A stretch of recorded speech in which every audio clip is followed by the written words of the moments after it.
Hi, everybody. This is Silvio Canto in Dallas, Texas, on Thursday, March the 23rd, and welcome to our commentary. We were going to do an interview about Mexico today, but unfortunately, we had to reschedule it. Hopefully, we can do it Friday or over the weekend. But I was looking forward to that because Mexico has been in the news quite a bit, and especially the president of Mexico. And I've got a few things to say about him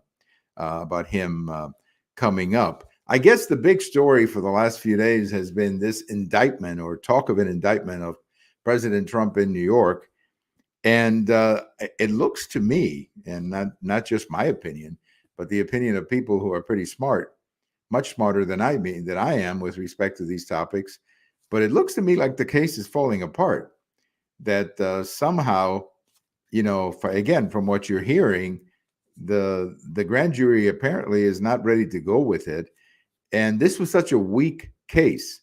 And I think that when you look at the whole story, all of this, of course, came out on Saturday when President Trump went public and said that he was going to be arrested on Tuesday. And if you think about it, it was a brilliant move by President Trump because he got everybody talking about it.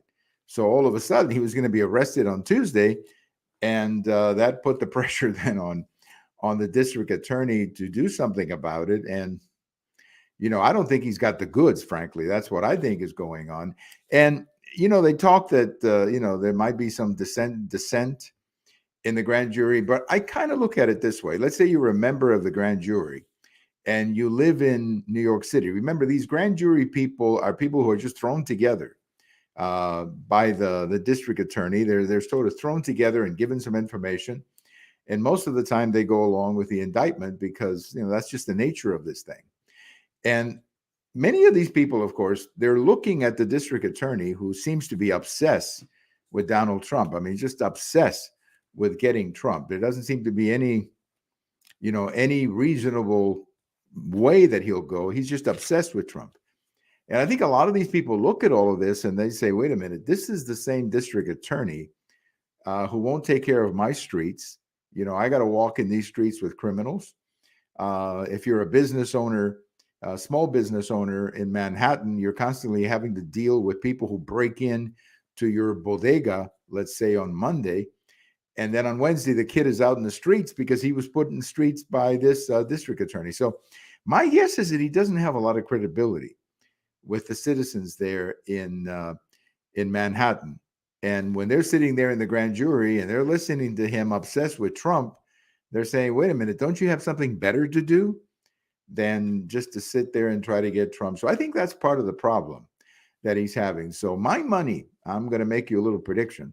I don't think that anything's going to happen because I think that he's run into a situation, and to a large degree, Trump set him up. I think, again, you got to give Trump the credit here. Trump went out and said, I'm going to be arrested on Tuesday. And then he put the DA in a situation where he had to produce something, and he doesn't have anything. So that's what I think is this thing is dead. And he might come out and try to do something, but I don't think this has been a good day for the district attorney of Manhattan. And that's a shame because he's hurting the country when he does things like this. He's dividing and hurting the country. Justice should not be this political. I mean, justice should be fair and simple. And he's not doing anything to enhance the integrity of the district attorney's office. So I don't think anything's going to happen. I'll just leave you with that thought. I have a post over at the American Thinker today. You've heard a great deal more recently here from that congresswoman from Georgia talking about a divorce, meaning that the country we would have a divorce. In other words, the red states, the blue states, and we would go basically in separate ways, in much the same way that you could have a divorce between two people who are married, who reach a point where they can no longer live in peace, or as they like to say in the legal profession, differences not reconcilable, I guess, something like that. There's a legal term for that kind of a problem. And sometimes you kind of feel that way when you look at the country, when you look at the differences that we have in the country. It sure looks to me like there's some people over here and some people over here, and we're not talking to each other. We're not getting along very well. So there's a lot of talk about a divorce, and I have a post over at the American Thinker today where I link to a very good article that I saw on the internet, where there is a lady who writes for the Washington Examiner, I believe, who says that she doesn't think it's going to be a divorce. What she thinks is going to happen is that we're going to have a separation, and in this terms, in her explanation, the separation is going to be people moving to states where they share values. In other words, if you're more traditional kind of person, you're going to move to Texas or you're going to move to Florida. And people, let's say, seeking more freedom or seeking lower taxes, or maybe even going somewhere where they have school choice. That's going to be an important issue, I think, for many parents. So she doesn't see a divorce in the legal sense that we become two separate entities. But what she sees is more and more people moving to areas where they share their values. And I think that makes a lot of sense to me. It makes a lot of sense to me. And if you look at the population changes, if you look at the moving trucks, I mean, the moving trucks are going from blue to red. I mean, that's just a fact. The numbers are incredible. I saw, getting back to New York for a second, I saw a statistic that something like 600,000 people had left the state of New York. Now, a lot of them are going to Florida, a lot of them are going elsewhere, but they're leaving New York. The same is true with Illinois, definitely with California. People just going in the opposite direction. And I think this is an example of where we're going. I believe that over the next 20 or 25 years, you're going to see places like Texas get more and more congressional seats. We already added 2 in the last census. I wouldn't be surprised if we add a couple more in the next census, which would be in 2030. And California is probably going to lose seats in the Congress, and New York is going to lose seats in the Congress. And that's the way it's going to go. Florida is going to gain seats in the Congress. I think you'll see Georgia gaining seats. That's the way it's going to be. People are going to be moving in directions where they're going to be seeking those areas of the country that are more in tune with their values. So we're not going to have a divorce in the sense that we're going to become two countries, but it'll continue being the United States. But it's just going to be, the distribution of the population is going to be totally different than what it is right now. So it's my post is over at the American Thinker. I also have it over at my blog if you want to check it out, also at Twitter.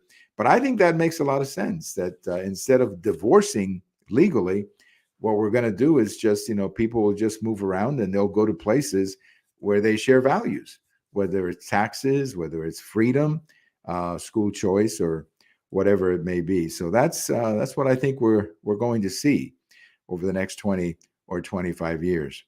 Well, there's a great editorial today in the Dallas Morning News about Lopez-Obrador, the president of Mexico, and the interview that we're going to be doing with the lady from Mexico, Therese Margolis, who is the editor of Pulse News Mexico, a very popular website that presents news of Mexico, as well as commentary. It's a great place to follow Mexico.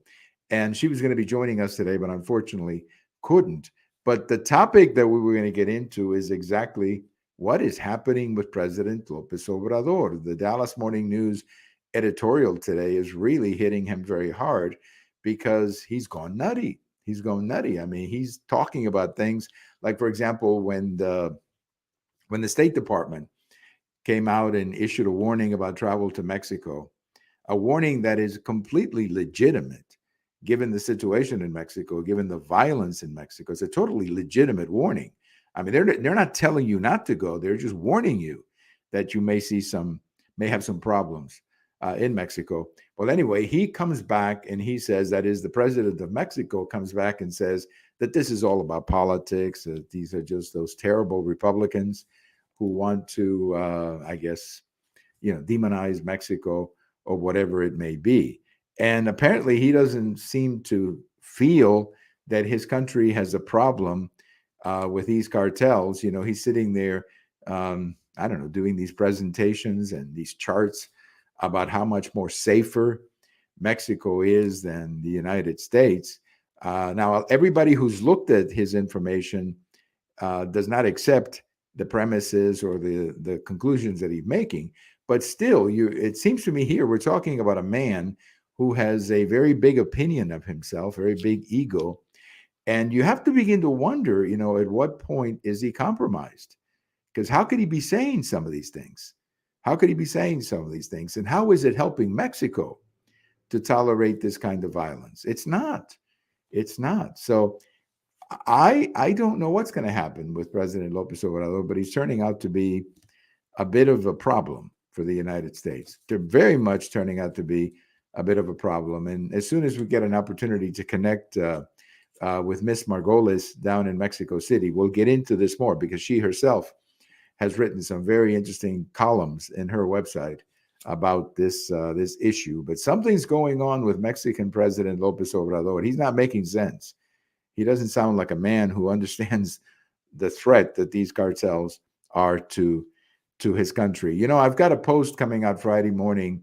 Just want to give you a heads up on this, but I got a post coming out Friday morning where I talk about a college president who has decided to make it illegal to do these drag shows. These women dressed up as men, or men dressed up as women, and they do these drag shows in the colleges. And so he's basically said, no, that's not going to happen in my campus. He's the president of West Texas A&M College. I'm not sure if this college is related to the famous Texas A&M. I'm not sure, but nevertheless,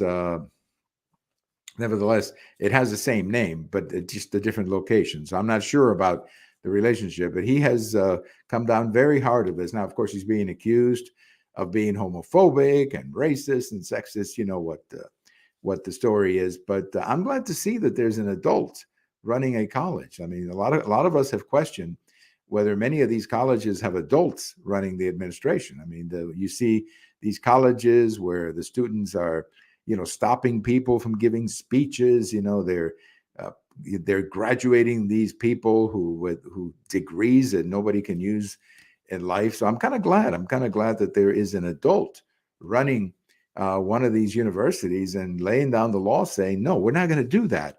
And I thought his reasoning was very logical. He said, look, these drag shows where these, men dress up as women and put on these shows, they're very degrading to women. He's exactly right. They're very degrading to women. And I agree 100% with his point of view on that. So check out my post. That'll be out Friday morning. A couple of quick items here to leave you today. We remember today a couple of my favorite baseball players, Lee May and George Scott. Lee May and George Scott were both first base, very popular and very effective first baseman in the 1970s. Lee May was with the Cincinnati Reds and then with the Baltimore Orioles, and George Scott was with the Boston Red Sox and then later with the Milwaukee Brewers. Then he went back to Boston. But they were both very good first basemen with a lot of power, a lot of home runs between them, and two of my favorite players. They both passed away a few years ago. But Lee May and George Scott, I've got a couple of articles about them in my blog if you want to check these two out. Thank you for listening. This is Silvio Canto in Dallas. Thanks for your comments on the board, and we'll talk to you later. Bye-bye, everybody.